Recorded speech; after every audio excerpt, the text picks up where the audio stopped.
السلام علیکم سامعین، یکم ذی الحجہ کی تاریخ شروع ہو چکی ہے، 18 مئی ہے۔ خبر کا عنوان ہے اس وقت کی 5 اہم خبریں۔ یہ تصویر آپ دیکھیں، دعویٰ یہ کیا گیا ہے کہ ایران ہر دن کم سے کم 60 لیٹر تیل ہمسایہ ملک پاکستان میں بھیج رہا ہے۔ تاجروں کا کہنا یہ ہے کہ تیل بھیجنا غیر قانونی ہے اور اس سے ایک طرف جہاں پاکستان کو بڑی ریلیف مل رہی ہے، وہیں جنگ کے دوران ایران کو بھی فائدہ پہنچ رہا ہے۔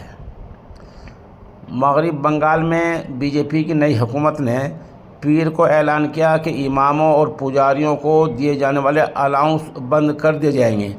آپ کو پتہ ہی ہے کہ کافی پہلے مغرب بنگال کی سابق وزیر اعلیٰ محترمہ ممتا بنرجی نے ایک اعلان کیا تھا جس میں کہا گیا تھا کہ اماموں اور پروہتوں کو کئی ہزار روپے ماہانہ دیے جائیں گے۔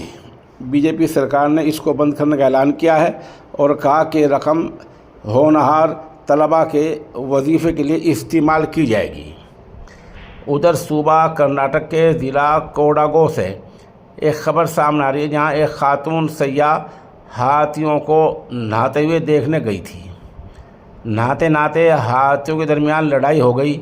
یہ کچھ قریب تھی، 2 ہاتھیوں کی لڑائی میں یہ کسی ایک ہاتھی کے نیچے کچل گئی اور کچل کر موت کا شکار ہو گئی۔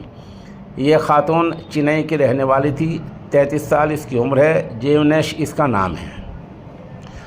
اتر پردیش کے مہوبہ علاقے کے تھانہ کھنہ کے تحت گیودی گاؤں میں رات ایک بیٹے نے اپنے باپ کو شراب پینے سے روکنے پر لوہے کے سریے سے مار مار کر ہلاک کر دیا۔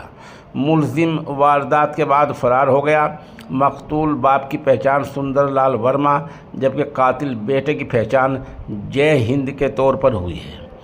ادھر مرکزی تفتیشی بیورو سی بی آئی نے مغربی بنگال کے وزیر اعلیٰ شوویندو ادھیکاری کے نجی سیکریٹری چندر ناتھ رتھ کے قتل معاملے میں آج ایک اہم کامیابی حاصل کی ہے۔ سی بی آئی نے بلیا کے شارپ شوٹر راج کمار سنگھ کو اس وقت گرفتار کیا جب وہ ہریدوار سے واپس آ رہا تھا۔ اسے ضلع مظفر نگر کے چھپار علاقے کے ایک ٹول پلازے کے پاس سے پکڑا گیا ہے۔